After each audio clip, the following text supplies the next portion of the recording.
Hello everyone, I'm Auntie Ching. Welcome to Gloria's Kitchen. What I love most is sharing delicious food with all of you. Have you ever followed a recipe exactly, used the freshest and best ingredients, but still felt that the dish was missing something and not as tasty as you imagined? And you often have trouble deciding what to cook for each meal? It's such a headache, isn't it? Today, let me share with you some foolproof cooking tips, as well as simple and authentic, budget-friendly home-style dishes. I guarantee that if you follow along, you'll definitely succeed. I also have versions in Indonesian and Filipino languages, so you can just share them with your helpers at home, and everything will be sorted. I hope everyone will like and share my videos, subscribe to my channel, and click the little bell so you'll be notified whenever there's a new video. Also, you're welcome to leave a comment below and let me know what dishes you'd like to learn. I'll do my best to make them for everyone to see. Now come into my kitchen and let's cook together. Welcome everyone back to Gloria's Kitchen. Today, I'll be teaching you how to make black tiger palm mushroom black chicken soup. In this video, I'll introduce two methods, boiling and double boiling the soup. First, let's go over the ingredients. This here is the black tiger palm mushroom I mentioned. It's a wild mushroom from Yunnan, very nutritious and aromatic. Next, we have black chicken. The reason we use black chicken is because it doesn't have a strong smell and its skin has a lower fat content. The fat content is low. As for other ingredients, we also have lean pork. The benefit of using lean pork is that it adds sweetness and contains no fat. However, it's not really meant to be eaten after boiling. We usually don't eat it. Some of you might say, I've never heard of black tiger palm mushroom. What is it? What if I can't find it? Actually, it's quite simple. You can substitute it with other types of mushrooms, such as Morel mushrooms or Cordyceps militaris. The main difference is that black tiger palm mushroom has a particularly delicate sweetness. And it also has a rich flavor. Now, let's not talk about Morel mushrooms or Cordyceps militaris for the moment. Let me first introduce the black tiger palm mushroom and explain how we handle it. First, we soak it for about 10 minutes using regular tap water. The initial soak and rinse are mainly to remove any dust or sand from the surface. We'll set it aside for now. Next, let me introduce the lean pork. As you can see, it's a piece of completely fat-free lean meat. So what's good about it? It has no fat, which makes it perfect for soup. Also, we soak it in water. If we don't soak it, the blood won't be drawn out, and when we cook the soup, it will have a stronger, gamier taste. Soaking also helps remove impurities and any dirt. Generally, we soak it for about half an hour. Now, let's talk about the chicken. Today, I've purposely cut the chicken in half. Why? Because often there are chicken lungs and other organs inside, and it's important to clean them out thoroughly. But if you don't cut the chicken open, it's really hard to know where those parts are. So today, I've cut it open to show everyone. Inside, there are some lungs, right here inside the bones. If you reach your hand in, you can scoop them out. As for these lungs, we need to throw them away because they contain a lot of blood. If you leave them in when making soup, the soup will have a gamey taste. So, how do we clean the chicken properly? Let's take a look together at how to wash it. Since we've cut the chicken open today, it's much easier to clean, as you can see. Here, these are actually some bones, the rib area, and there's also a hollow spot here. Inside, there are also some lungs and other organs. Besides that, there are also some membranes and fascia inside. You should also remove those thoroughly. If you see any fat, try to remove it as well. For black bone chicken, the skin actually has a very low fat content, but if you see any bits of fat, just take them off. Now, why don't we remove the chicken skin? Apart from the fact that the skin is quite good.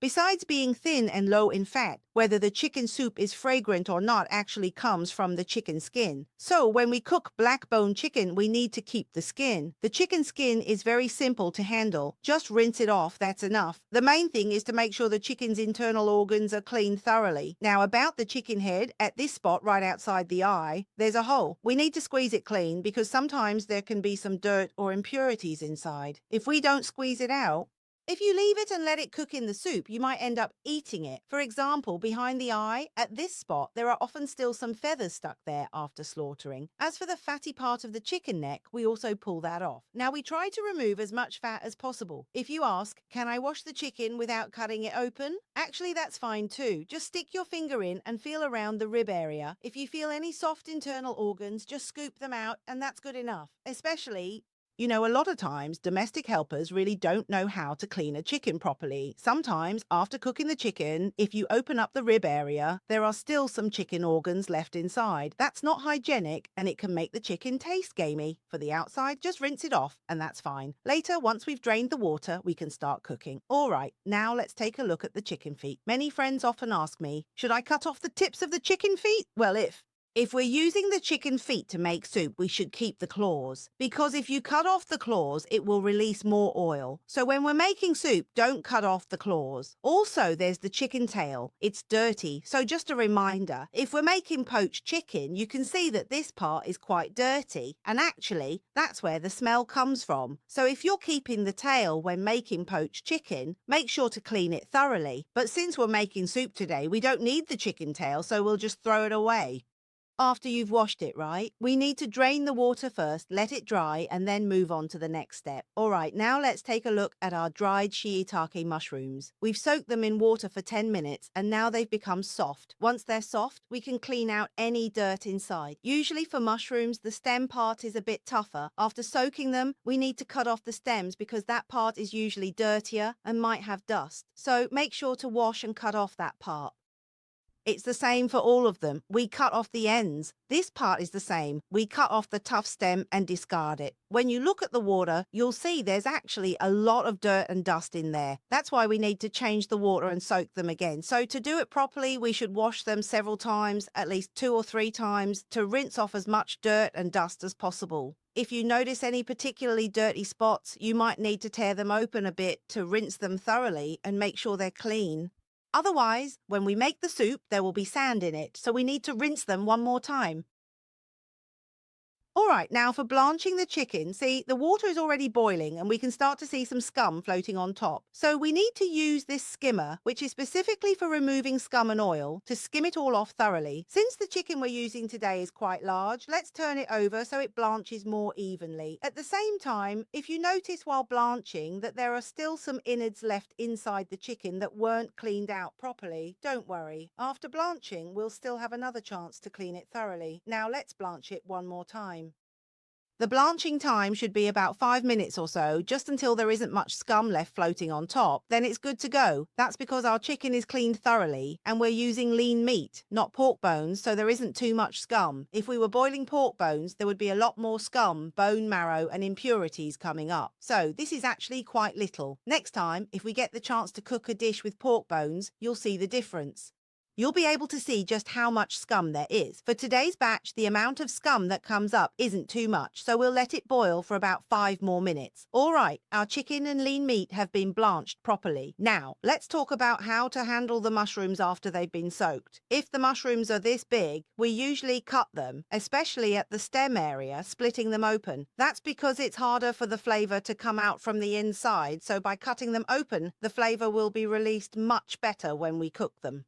For mushrooms this big, you can cut them into 4 pieces. Today, I'm using a bit more because I'm making 2 types of soup. One will be boiled and the other will be double boiled. Also, make sure not to throw away the water used to soak the mushrooms, as all the essence is in there. As for the other ingredient, it's super simple, just ginger. Add 3 slices of ginger for each portion. Now that we've prepared all the ingredients, we can start making the soup. So for this soup, the method for blanching is different. You need to add the ingredients to boiling water. So first, pour in 2 kilograms of boiling water. Actually, the amount of water isn't strictly fixed, but since some of you might not be used to this, I'll explain it in more detail. Here, I've added a total of 2 liters of boiling water. Now, what do we add first? We add the ginger, then the lean pork. As for the chicken today, I've divided it into 2 portions. One will be used for boiling and the other for...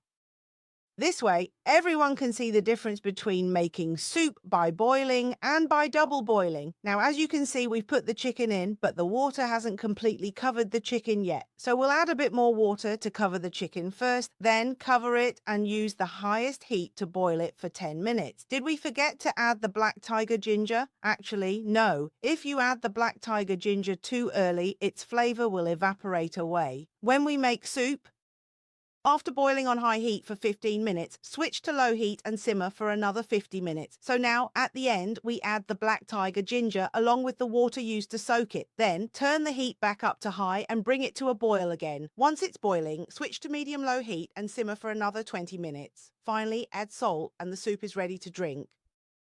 Alright, so earlier we made soup, and now we still have half a black chicken left. Let me show you how to make double-boiled soup. Actually, double-boiled soup sounds fancy, but it's really quite simple. First, take the chicken that we blanched earlier, along with some lean pork and a chicken foot, and add a few slices of ginger. 3 or 4 slices is enough, mainly to get rid of the chicken's gamey smell. As for the black tiger ginger, you don't need to add it in stages. Just put everything in at once. Of course, the water used to soak the black tiger paw mushrooms should also be added in. Then, what's next? We add 1 liter of hot water. How much water? Just enough to cover the chicken, maybe a little more. The main thing is to make sure the water covers all the ingredients, and that's enough. Next, we put the lid back on. At home, I use a steam oven, which is really convenient for making double-boiled soup. Now, I'll put it into the steam oven. Once it's in, just let it double boil for 3 hours, and that's it. Alright, our soup has been cooked for enough time now. The final step is to turn the heat up high and let it boil for 2 to 3 minutes. This will make the soup even richer. After it's done boiling, the last step, of course, is to add salt. Be careful. When you add the salt, the soup will bubble up. And with that, the soup is finished and ready. You'll notice that this soup is quite rich and thick. This is the black tiger paw mushroom soup. We'll be back in a moment. Now, let's take a look at how the double-boiled soup turns out. All right, everyone, come back into my kitchen and see my double-boiled soup is already done. The soup that's double-boiled preserves the original flavor and essence of the ingredients. You can see that it's different from the boiled soup. The boiled soup is richer, while the double-boiled soup has the advantage of retaining as much of the original taste and essence of the ingredients as possible. Especially with our double-boiled mushroom soup, its aroma is even better preserved compared to boiling. Alright, once you've added salt, it's ready to eat. You can see that the colour of the double-boiled soup is very clear, but don't be fooled by its appearance and think it's going to be bland. In fact, it's actually quite sweet and delicate. Double-boiling soup isn't difficult at all. If you have a steam oven at home, it's even more convenient. If not, you can use a wok to steam it, but remember to add water halfway through. Give it a try. Alright, it's just that simple. Don't you want to give it a try? The full recipe is already in the description box below, so you can take your time and refer to it. If you enjoyed this video, remember to like, share and subscribe to this channel. Also, hit the notification bell so you'll be the first to know when there's a new video. See you in the next video. Thank you all for watching. Bye-bye.